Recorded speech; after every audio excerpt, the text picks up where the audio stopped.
Gospel music is Christian music that employs popular and folk music forms to praise God, reinforce Christian texts and principles, or facilitate encounter with God. As a scholar of African Americana, religion, and ethnomusicology, or the study of music and its culture, I study Black gospel music, or gospel music primarily performed by Black Americans. Now, when most people think of Black gospel music, they probably envision a choir in a church, and the choir members are wearing robes, they're swaying from side to side and clapping their hands as they boisterously sing.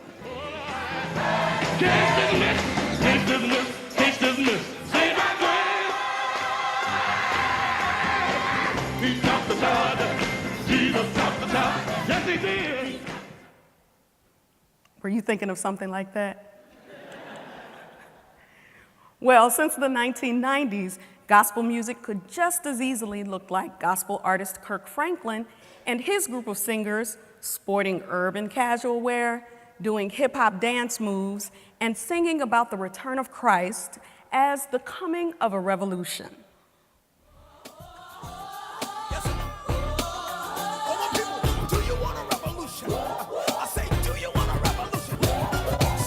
What you feeling, what you want, son? Who you calling true son? You know Jesus is the true son, the second in the Trinity. I've studied the work of Kirk Franklin, and I have interviewed and observed a myriad of gospel artists, industry insiders, preachers, and pastors. I've also pored over countless recordings, stacks of magazines, volumes of performance footage, and some 30,000 entries in the recording industry's sales certification database.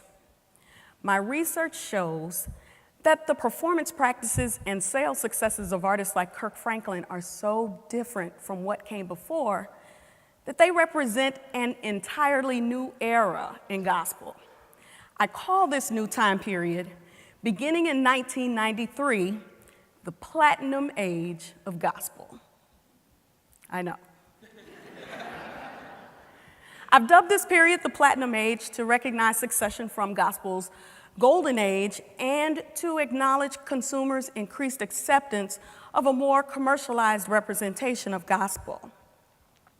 During the platinum age, a number of the national Black gospel artists worked very hard to incorporate popular culture, not just in their music and lyrics, but also in their fashion, their rhetoric, and their performance styles. I know it's very easy to say this is nothing but a marketing ploy and a watering down of real gospel just to garner mainstream sales. But beyond the increased commercialization, something else is happening.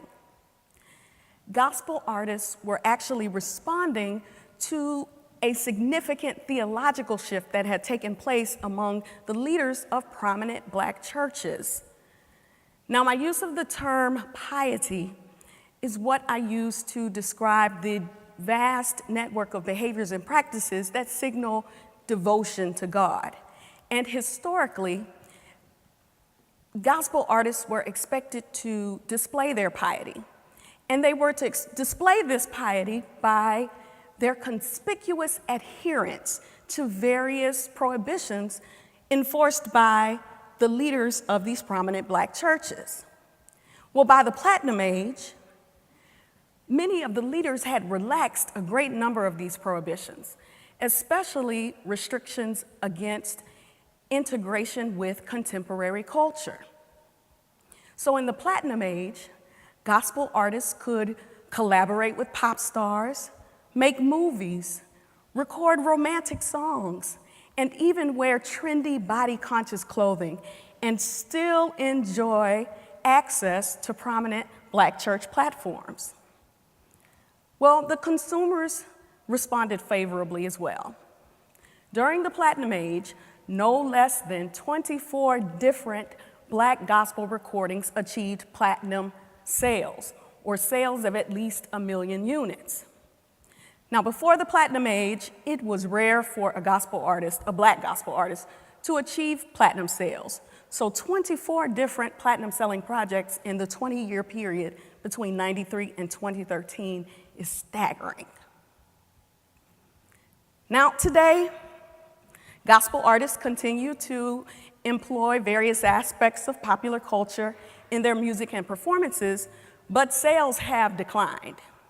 This can easily be attributed to consumers moving to streaming content and to the music industry retracting support for new artists and new projects.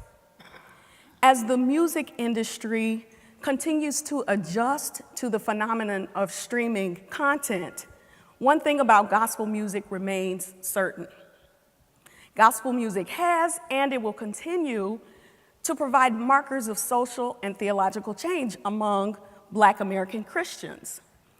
So when you think about gospel music, remember, gospel comes in a myriad of forms. And gospel music is not just entertainment, but gospel is a window into the world of Black American Christianity.